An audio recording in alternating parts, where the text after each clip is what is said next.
ناریلوں کا گودا 7 وقت تک میری بھوک مٹانے کے بعد تیسرے روز ختم ہو گیا، اور اب میں اس جزیرے پر بھوک اور پیاس کا عذاب جھیلنے کے لیے ایک بار پھر بے سہارا رہ گیا تھا۔ ان دنوں میں سارا وقت کھلے سمندر میں دیکھتا رہتا، یہاں تک کہ میری آنکھیں پترا جاتی، مگر اس جیسا کوئی مٹکا مجھے دوبارہ نظر نہ آیا۔ تیسری رات میرے اعصاب شکستہ تھے، سمندری ہواؤں نے میرا جوڑ ہلا کر رکھ دیا تھا۔ اندھیرا پھیلنے پر میں ایک مستطیل پتھر پر جا لیٹا اور میری آنکھ لگ گئی۔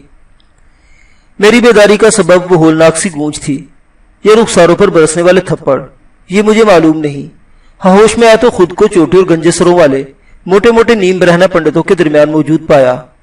وہ سخت بے قراری کے عالم میں مجھے ہوش میں لانے کی کوشش کر رہے تھے، اور کسی قریبی جگہ سے بہت سے لوگوں کو مدھم آواز میں گانے کا ہم آہنگ سا شور گونج رہا تھا، جس سے عبادت کا رنگ نمایاں تھا۔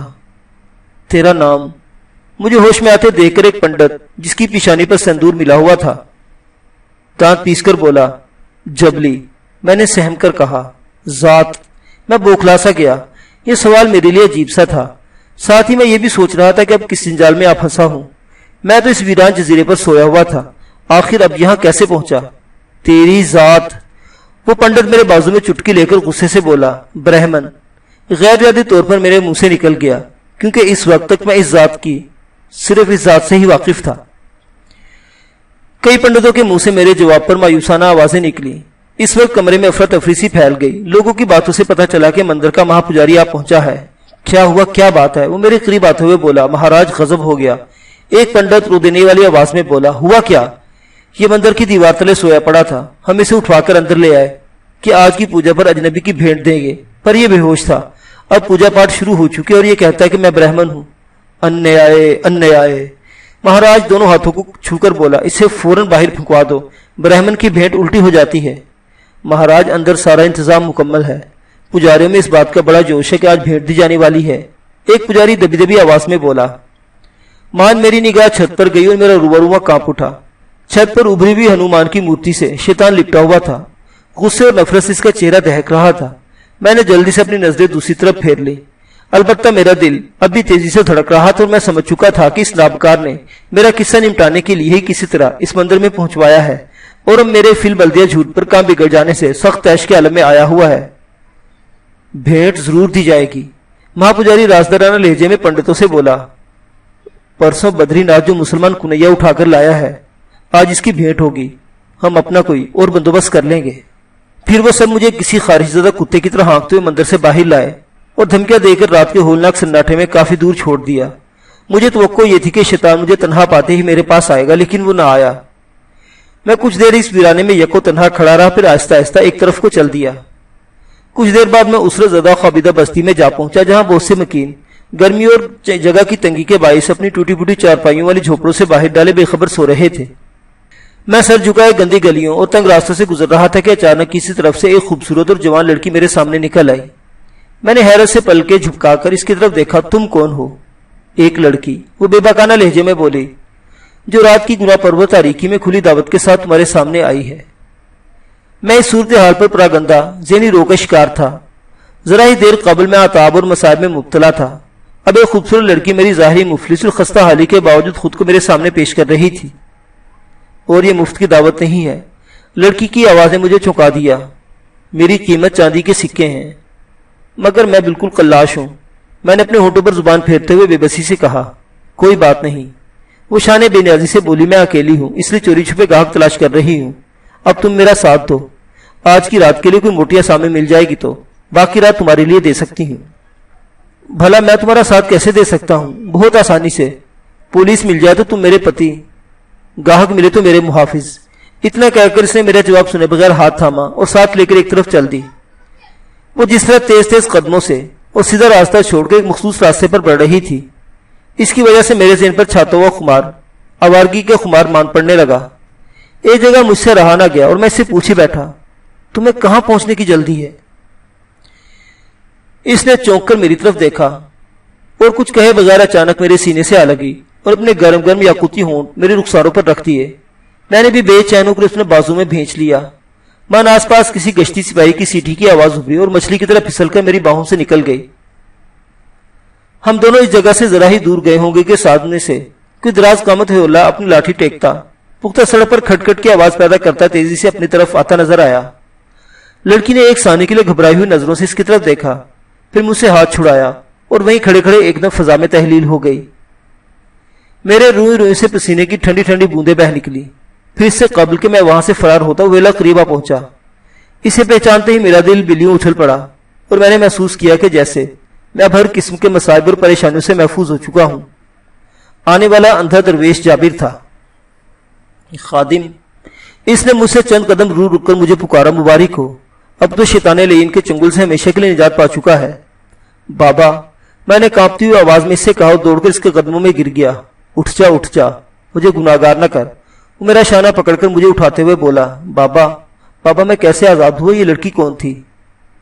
میں نے شیطان سے تیرا عہد نامہ چھین لیا ہے، جابر ٹھہری ہوئی آواز میں کہہ رہا تھا۔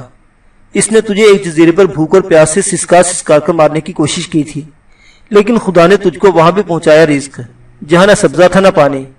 اب تجھ پر شیطان کو کوئی اختیار حاصل نہیں ہے۔ تجھے سزا دینے کے سے تجھے بھیٹ چڑھوانے کی کوشش بھی کی جو خدا کے فضل سے ناکام ہوئی، اور اب میں آڑے نہ آتا تو اس کی بھیجی ہوئی یہ لڑکی تجھے اپنے شباب کے نشے میں مدہوش کر کے موت کے گھاٹ اتار دیتی۔ اب چل میرے ساتھ، تیرے دل میں روشنی کی کرن پھوٹ چکی ہے اور اب سچائی کا راستہ تیرا منتظر ہے۔ مگر توسیہ کا کیا ہوگا بابا؟ اپنی محبوب کا خیال آتے ہی یک بیک مضطرب ہو گیا۔ شیطان تو کہتا تھا کہ جاجوزہ نے اس کے بدن کے ٹکڑے ٹکڑے دریاؤں میں پانی میں بہا دیے ہیں، اس کی روح آزاد ہے۔ جابر مجھے ساتھ لے کر آگے بڑھتے ہوئے بولا، مگر جسم ابھی تک اسی سندلی کلیسا میں شیطان کا قیدی ہے۔ تجھے پریشان کرنے کے لیے اس نے جھوٹ بولا تھا۔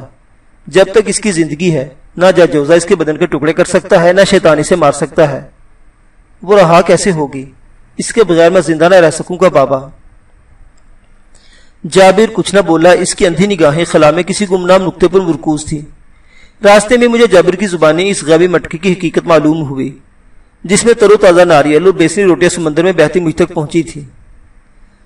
بمبئی کے ایک ساحلی گاؤں میں ایک بوڑھی بیوہ رہتی ہے جس کا ایک ہی جوان بیٹا، اور وہ اپنی اکلوتی اولاد کو دیوانوں کی طرح چاہتی تھی۔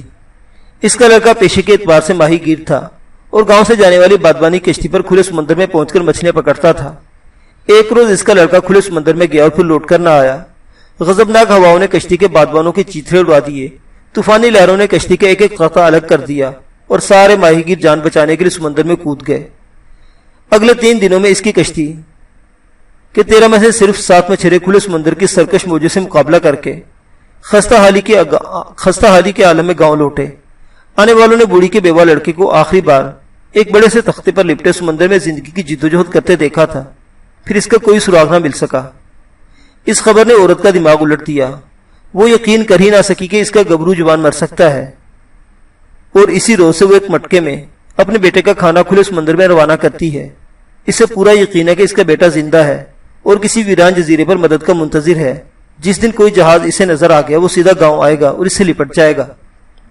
اس کا بھیجا وہ ایک مٹکا جزیرے کے ساحل پر منو سلوا بن کر مجھ تک پہنچا تھا۔ یہ قدرت کے نیارے کھیل ہے بیٹا، اندھا جابر پرجوش آواز میں کہہ رہا تھا۔ اس بڑھیا کو لوگ پاگل سمجھ کر اس کے ساتھ ہمدردی کرتے ہیں۔ وہ سارا دن بستی والوں سے مانگ مانگ کر 2 مٹھی آٹا جمع کرتی ہے، چند لقمے خود کھاتی اور باقی اپنے بیٹے کو بھیج دیتی ہے جو نہ جانے کب کا مرکب چکا ہے۔ گاؤں والے سمجھتے ہیں کہ اس طرح رزق ضائع کرتی ہے، مگر وہ فرزانے کیا جانے کی قدرت کے دیوانے سے بھی بڑے بڑے کام لے لیتی ہے۔ اگر وہ مٹکا نہ پہنچتا تو میں بھوکا پیاسا مر ہی گیا ہوتا۔ جابر کچھ نہ بولا، اس نے زیر لب کچھ پڑھنا شروع کر دیا تھا۔ اگلے روز جابر نے مجھے اپنی تمام جسمانی آلودگیوں سے نجات حاصل کر کے پاک ہونے کی ہدایت کی۔ میں نے اس کے بتائے ہوئے طریقے پر عمل کر کے غسل وغیرہ کیا، لباس تبدیل کیا، جس کے بعد وہ مجھے ساتھ لے کر اس کمرے میں پہنچا جہاں وہ چٹائی کے بستر پر سوتا تھا اور کچے فرش پر عبادت کرتا تھا۔ پڑھ اپنے رب کے نام سے جس نے تجھے پیدا کیا۔ جابر نے مجھے ہدایت کی، جس نے شجر حجر جاندار بے جان سب کو پیدا کیا، جس نے ماؤں کی کوکھ میں گندے ہوئے لوتھڑے میں جان ڈالی، پھر ایک جان میں 2 جسموں کو پروان چڑھایا، اور جب وہ کلبلاتے جسم دنیا میں آئے تو اس کی نگہبانی کی، ان کی ماؤں کی خشک چھاتیوں میں دودھ اتارا کہ ان کو رزق ملے، پھر وہ چلنے اور سمجھنے کی عمر کو پہنچے تو ان کو عقل دی کہ وہ پہچانے اپنے خالق کو، اپنی ذات سے، اپنے ارد گرد کی چیزوں سے۔ انہیں ہر ہر قدم پر نور سچائیوں کا جلوہ دکھایا تاکہ وہ اپنی معبود کی عظمت کو پہچانے، اپنی پیشانی اس کے سامنے جھکا دیں، اپنی زبانوں سے اس کی حمد و ثنا کریں۔ وہ رک رک کر کہتا گیا اور میں دہراتا گیا، یہ کلمات ادا کرتے ہوئے میرے دل میں رہ رہ کر گدگدیاں سی پیدا ہو رہی تھی۔ مجھے اپنا پیکر کسی پرندے کی طرح ہلکا پھلکا ہوتا ہوا محسوس ہو رہا تھا۔ ذہن پر بے نام سے سرور طاری ہوا جا رہا تھا۔ تھوڑی دیر بعد مجھ پر رقت طاری ہونے لگی، میری آواز بھر گئی اور آنکھوں سے خود بخود آنسو بہ نکلے۔ نہ جانے یہ عرفان کے آنسو تھے یا ندامت کے۔ میں پناہ مانگتا ہوں اللہ کی شیطان مردود سے۔ جابر کے کہے ہوئے الفاظ میں نے پورے جذبے کے ساتھ دہرائے اور بے اختیار ذہن میں اپنے پرانے آقا شیطان کی کریم مگر شکست خوردہ سی تصویر پھر گئی۔ شروع کرتا ہوں اللہ کے نام سے جو بڑا مہربان اور بخشنے والا ہے۔ جابر دل کی گہرائیوں سے یہ کلمات آواز بن کر ابھرے اور میں نے اس کی تقلید کی۔ پڑھ، نہیں ہے کوئی معبود۔ جابر نے جوشیلی آواز میں کہا۔ میں خاموش رہا۔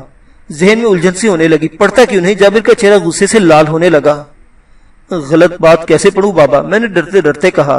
کیا کفر بک رہا ہے؟ وہ دھاڑا۔ معبود تو ہے بابا، اتنی دیر سے تم خود اس کی ثنا کرا رہے ہو، اس کی نشانیاں بتا رہے ہو اور اب کہتے ہو۔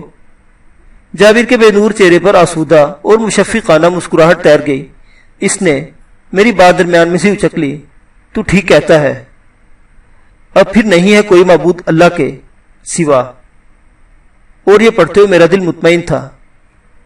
جابر نے عجیب سے کرب و اضطراب میں ڈوب کر مجھے آسمانی مذہب کی تلقین کی، مقدس کلمات پڑھائے، اور یوں میں عمر کا بیشتر حصہ بے دینی میں گزارنے کے بعد ایک بار پھر اپنے آبائی مسلک میں شامل ہو گیا، جس میں نہ بے جان پتھروں کی پرستی شروع تھی، نہ آگ کو مقدس رتبہ حاصل تھا، بس ایک اندیکھے مگر سب سے برتر اور موجود خدا کی عبادت لازم و ملزوم تھی، جو واحد ہے اور احد ہے، ازل سے ہے اور لازوال ہے۔ میں نے اس وقت زندگی میں پہلی بار ذہنی سکون کی لذت محسوس کی اور میرے وجود پر ہر وقت سرور کی کیفیت طاری رہنے لگی، اور اپنے مستقبل کی طرف سے بھی بے فکری سی ہو گئی، جیسے میں اب محفوظ ہاتھوں میں پہنچ چکا ہوں۔ کئی دن گزر گئے، اپنے تمام تر آسودگی کے باوجود میرے ذہن سے توسے کی یاد محو نہ ہو سکی۔ میں دن میں اس کے تصور میں کھویا رہا اور رات کو اس کا دل فریب پیپ کر اپنی حرارت آگی رہنائیوں سمیت خوابوں میں نظر آتا۔ لیکن اس دوران میں جابر نے توسے کے بارے میں مجھ سے کوئی بات نہ کی، یوں لگتا تھا جیسے وہ میری سرگزشت کو، اس اہم ترین کردار کو یکسر فراموش کر بیٹھا ہے۔ آخر ایک روز میں نے خود ہی بات چھیڑی۔ جب سے میں شیطان سے بدزن ہو کر اندھے جابر کے ساتھ ہوا تھا، میرے دل میں اس عبادت گزار بوڑھے کے لیے احترام کا جذبہ پیدا ہو گیا تھا، اور اب میں اسے بابا کہنے لگا تھا۔ مجھے اس بات پر یقین نہیں آ چکا تھا کہ وہ میرے مرحوم باپ کا بڑا بھائی ہے۔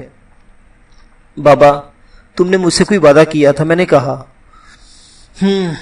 بوڑھا پر خیال انداز میں بولا، وعدہ بھی برقرار ہے، لیکن تو اسے بھول جا تو بہتر ہے۔ نہیں، ایسا نہ کہو، یوں نہ کہو بابا، میں تڑپ اٹھا۔ میں بلا وجہ ایسا نہیں کہتا، وہ رک کر بولا۔ اس کی بھی کوئی وجہ ہے، آخر ایسی بھی کیا وجہ ہو سکتی ہے؟ مشیت کے بعض اسرار ایسے ہوتے ہیں بیٹے، جن کا اظہار درویشوں کے لیے ممنوع ہوتا ہے، کیونکہ اس طرح کفر اور بدگمانیاں پھیلنے کا امکان ہوتا ہے۔ لوگ درویشوں کو غیبدہ سمجھنے لگتے ہیں اور خدا سے لو لگانے کے بجائے فقیروں کے آستانوں پر پیشانیاں رگڑتے ہیں۔ توسیہ کے ساتھ ایسا کیا راز وابستہ ہے بابا؟ تم نے خود ہی تو کہا تھا کہ وہ میری ہو جائے گی، وہ مجھے مل جائے گی۔ کہتا تو اب بھی ہوں، مگر میری اندھی آنکھیں مستقبل میں کچھ دیکھ رہی ہیں۔ وہ بنت نیل ہے بیٹا، وہ آج بھی اپنے ہی عہد میں جی رہی ہے۔ اس کے لیے تیرا ریاض رائے گا جائے گا، وہ تجھے مل کر بھی تجھ سے نہ مل سکے گی، اسے خواب سمجھ کر بھول جا۔ جابر کی الجھی الجھی باتیں میری سمجھ میں نہ آ سکی۔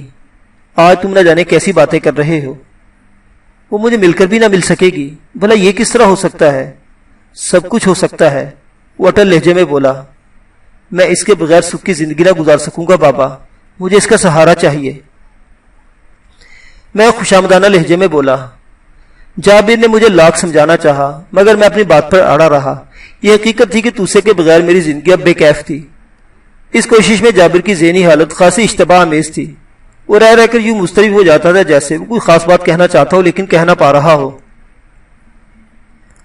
اور اب اسے یقین ہو گیا کہ میرے لیے توسے کو بھول جانا ناممکن ہے۔ تو اس نے تھکے تھکے شکست خوردہ لہجے میں کہا، تو سنگ تراش ہے نا؟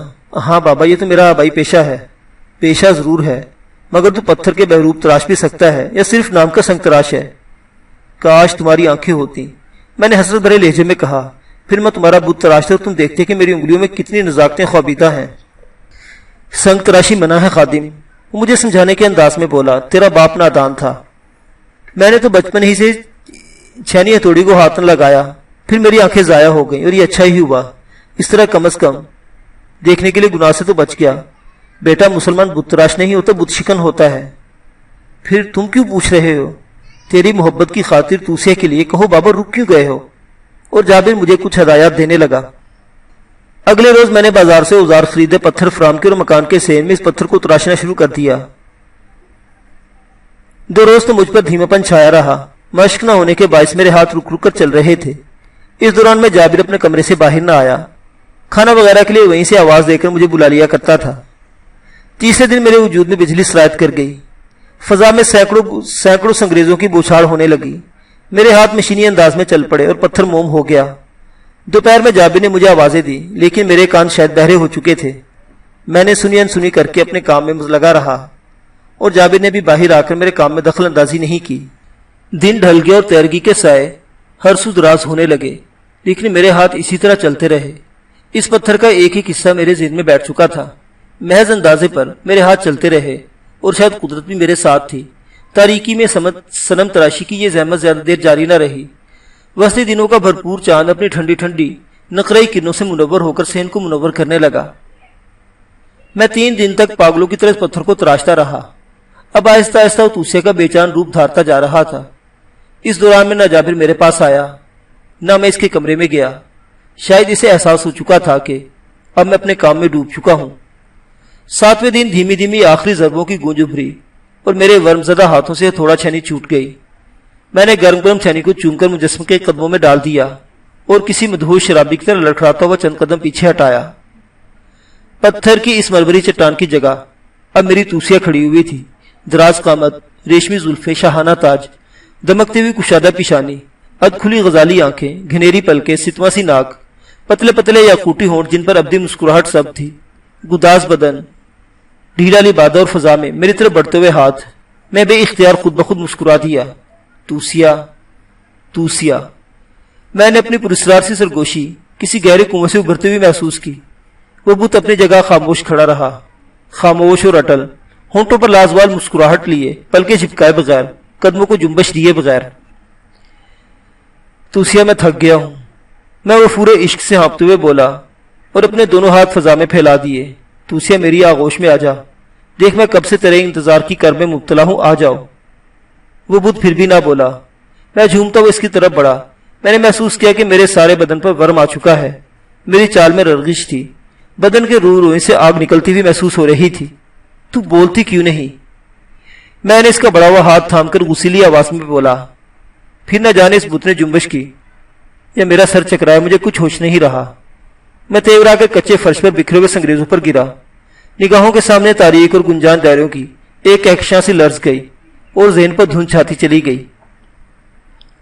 میں کتنی دیر بے ہوش رہا یہ مجھے یاد نہیں۔ ہوش میں آیا تو میں شدید بخار میں جل رہا تھا۔ پورا جابر میرے پہلو میں بیٹھا ہوا تھا، اداس اور خاموش۔ پھر اچانک ہی مجھے اپنی پیشانی پر کوئی نرم اور گداز سے نسوانی ہاتھ سے رکھتا ہوا محسوس ہوا۔ میں نے بمشکل اپنا سر گھمایا تو خوشی سے میری چیخ نکل گئی۔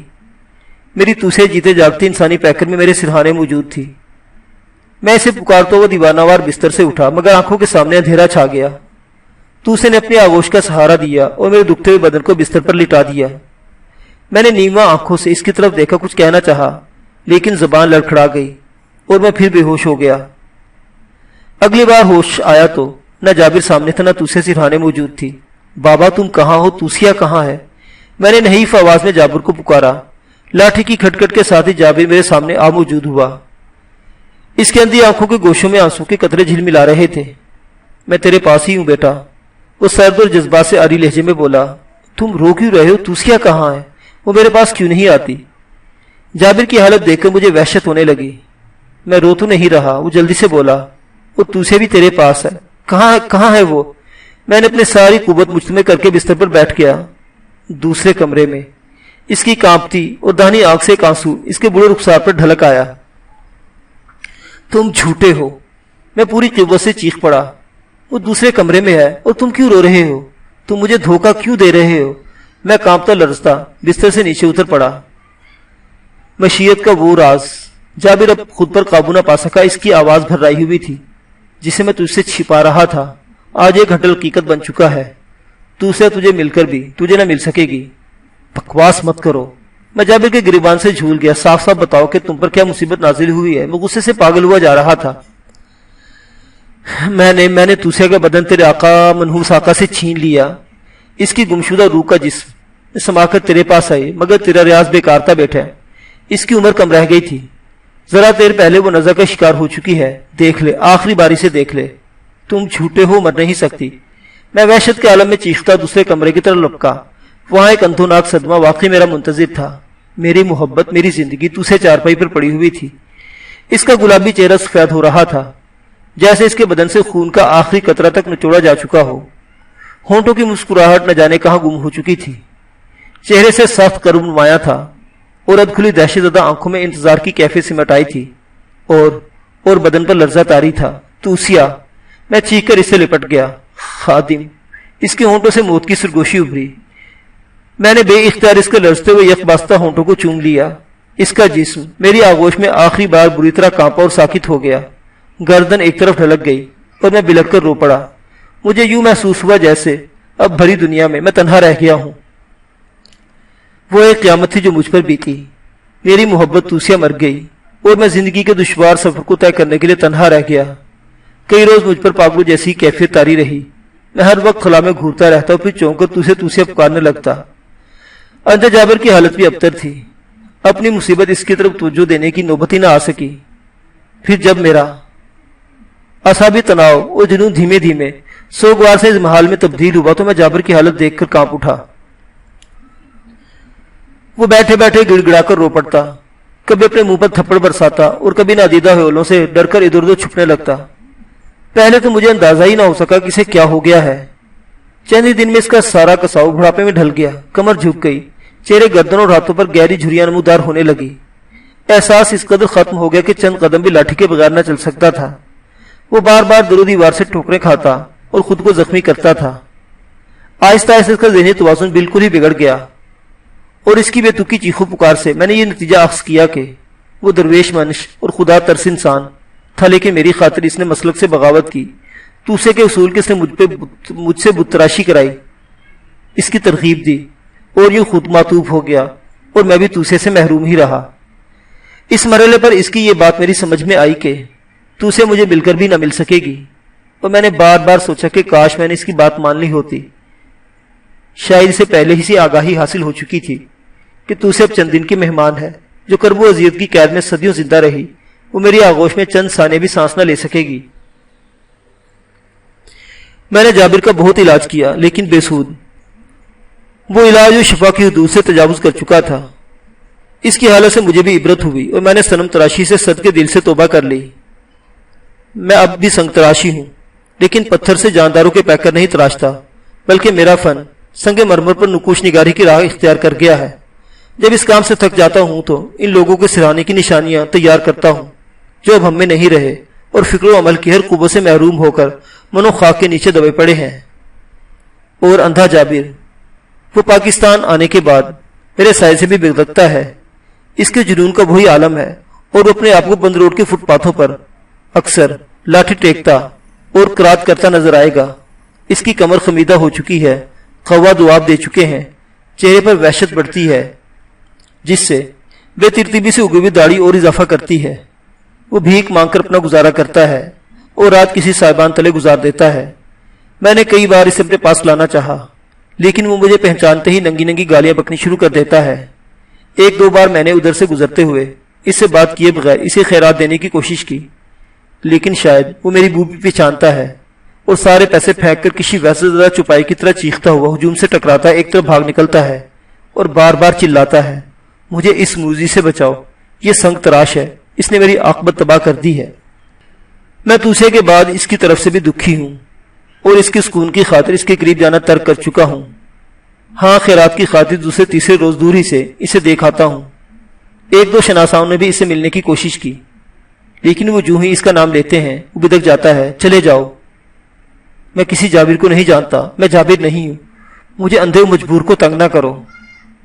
شیطان مجھے آخری ملاقات کے بعد کبھی نہیں ملا، تو اسے مر چکی ہے۔ میں نے جابر کے مکان میں اس کا جو سنگی مجسمہ تراشا تھا، وہ ہوش میں آنے کے بعد مجھے چختے ہوئے کوئلوں کے ڈھیر کی صورت میں سین میں پڑا ہوا ملا۔ شاید جابر کے عمل کے نتیجے میں جب توسیہ کی روح اس کے جسم میں داخل ہوئی تو وہ پتھر کا صنم تباہ ہو گیا تھا۔ جابر پاگل ہو چکا ہے اور میں ہوش و حواس میں زندہ ہوں۔ میرا دل ہر وقت ڈراؤنے خوابوں کی طرح میرے ذہن میں چکراتا رہتا ہے، اور اکثر میں محسوس کرتا ہوں کہ میرا مستقبل بھی دیوانگی پر ہی منتج ہوگا اور میں اس دن کا منتظر ہوں۔ اس طرح کم از کم ذہنی عذاب سے تو بچ سکوں گا۔ معزز سامعین حضرات، سنگ تراش ناول ختم ہوا۔ یہ ناول آپ کو کیسا لگا؟ اپنی آراء سے ضرور نوازیے گا۔ اللہ حافظ۔ دیکھتے رہیے اردو داستان۔